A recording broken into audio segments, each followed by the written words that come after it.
We've always been close, intimate even.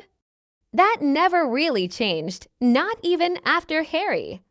Those words didn't come from a gossip blog or an angry ex.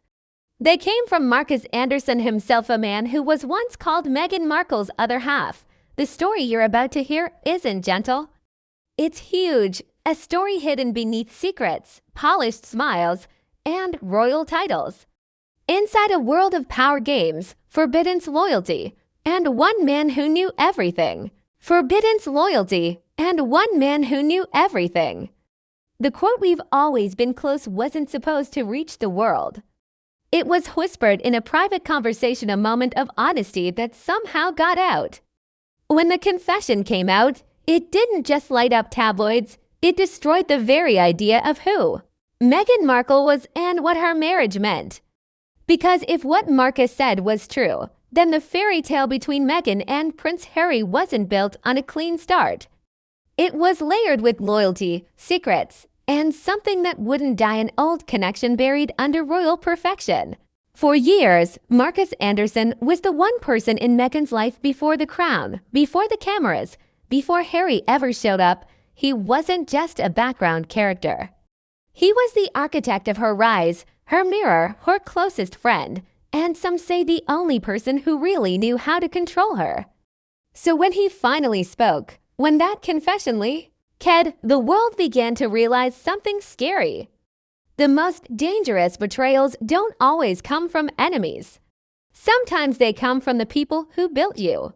Before Markus Anderson became a headline, he was simply Markus from Ontario. A kid who understood people better than he understood himself. He wasn't born rich. He built his way up through charm and a gift for making powerful people feel special. Markus climbed into high society. His big break came with Soho House, an exclusive members-only club known for privacy, power, and secrets.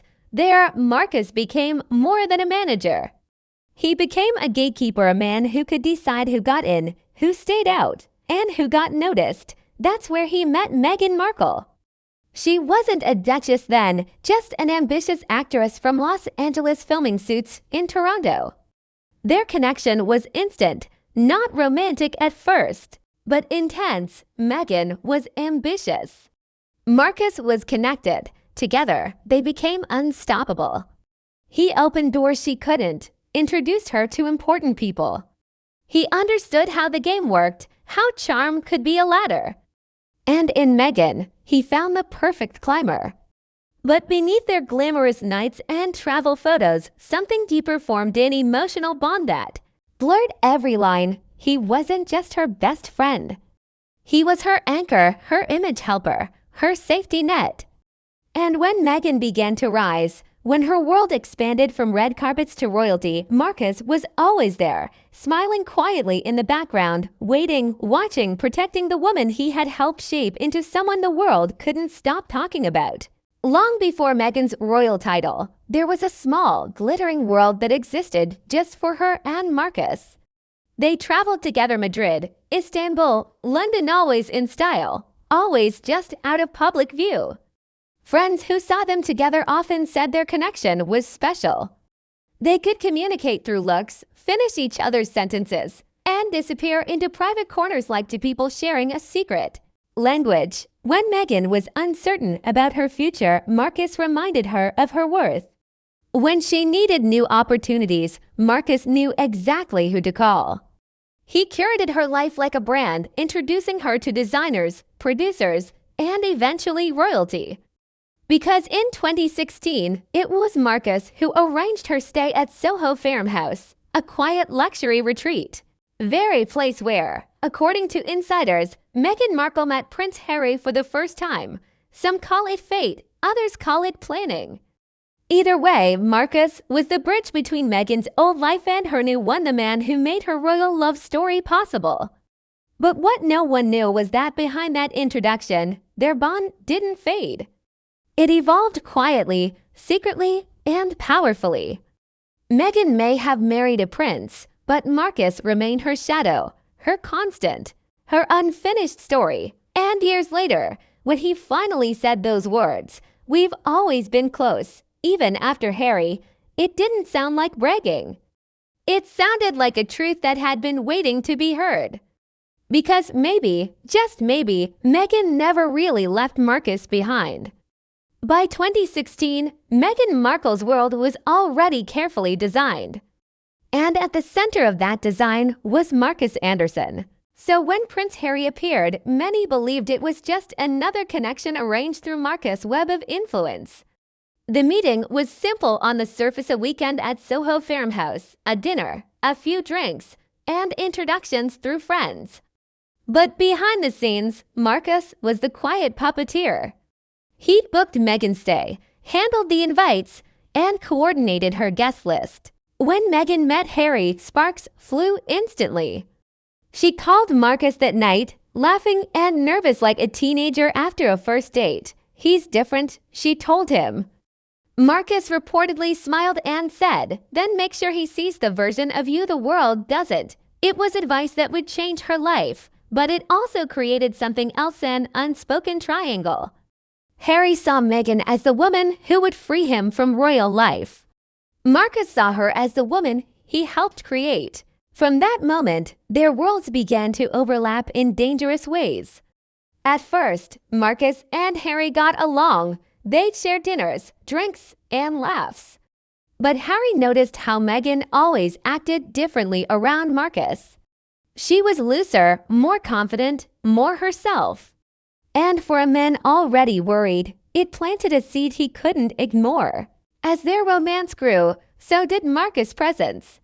He was at every milestone: the secret trips, the engagement celebrations, the pre-wedding parties, always by Meghan's side, always trusted, and always watching.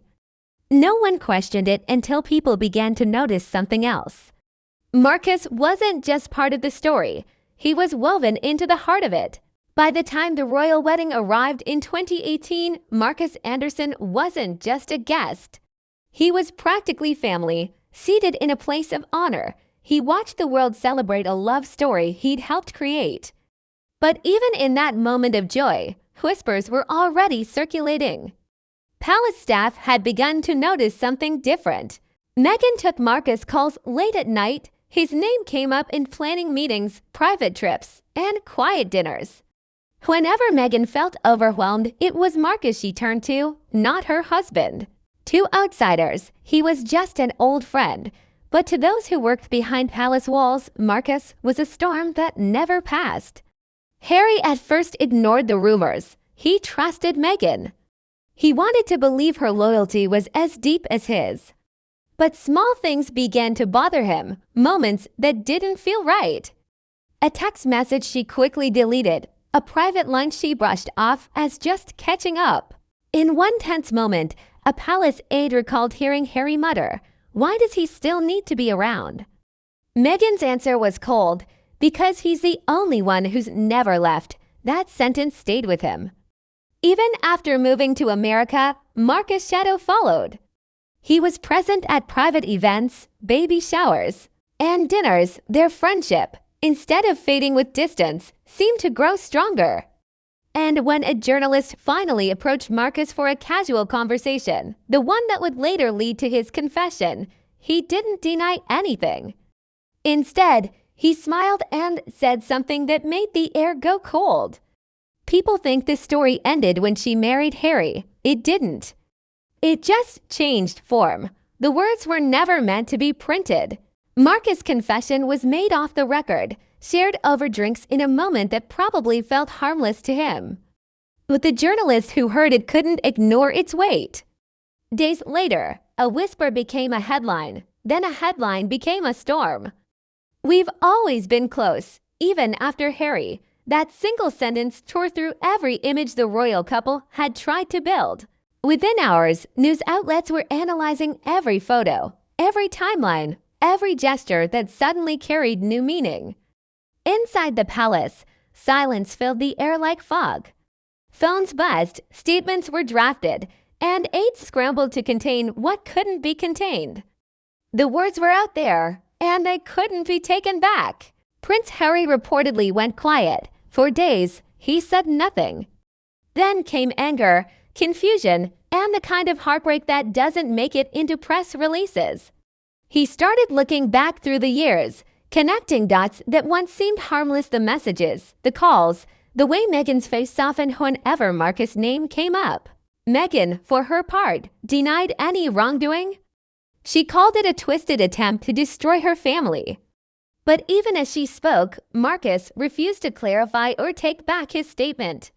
He simply vanished from the spotlight, leaving his words to echo in the public's mind. Behind the scenes, royal officials feared something bigger: that the story wasn't just about friendship or betrayal. It was about what the world might uncover next, and what else Markus could say if he ever chose to keep talking. Because if one confession could shake the monarchy's most modern couple, what would a second one do? When the confession finally exploded into public view, Prince Harry didn't rush to defend or deny. He withdrew.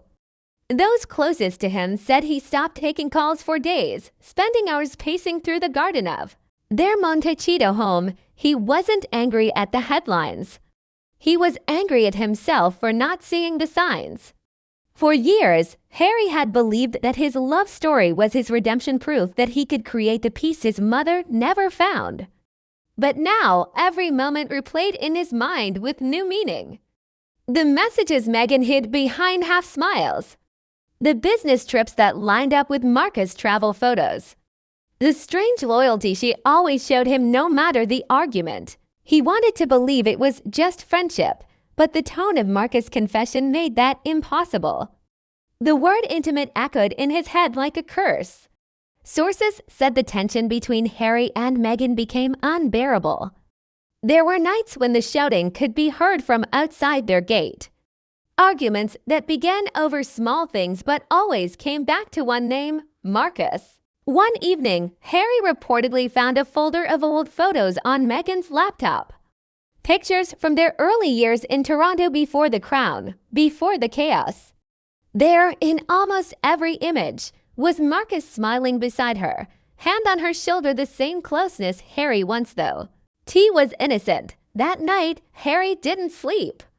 By morning, he was gone, checked into a quiet retreat in Aspen to clear his head. It was the first real distance between them since they left the palace, and behind him, in that massive California mansion built on love and privacy, Meghan was left to confront a question she couldn't answer. Had she truly moved on from the man who helped her rise, or had she only built a new life on top of an old one? While Harry and Meghan's marriage cracked behind closed doors, the British establishment was panicking in silence. The royal family had spent years trying to modernize its image after the couple's dramatic exit, but now, the headlines weren't about racism, tabloids, or royal rules. They were about something far worse: intimacy, betrayal, and emotional secrets. Inside Buckingham Palace, aides held late-night meetings to discuss damage control. One advisor reportedly said, "This isn't about Meghan anymore. It's about what he might know, that he was Markus." Because Markus Anderson wasn't just a socialite.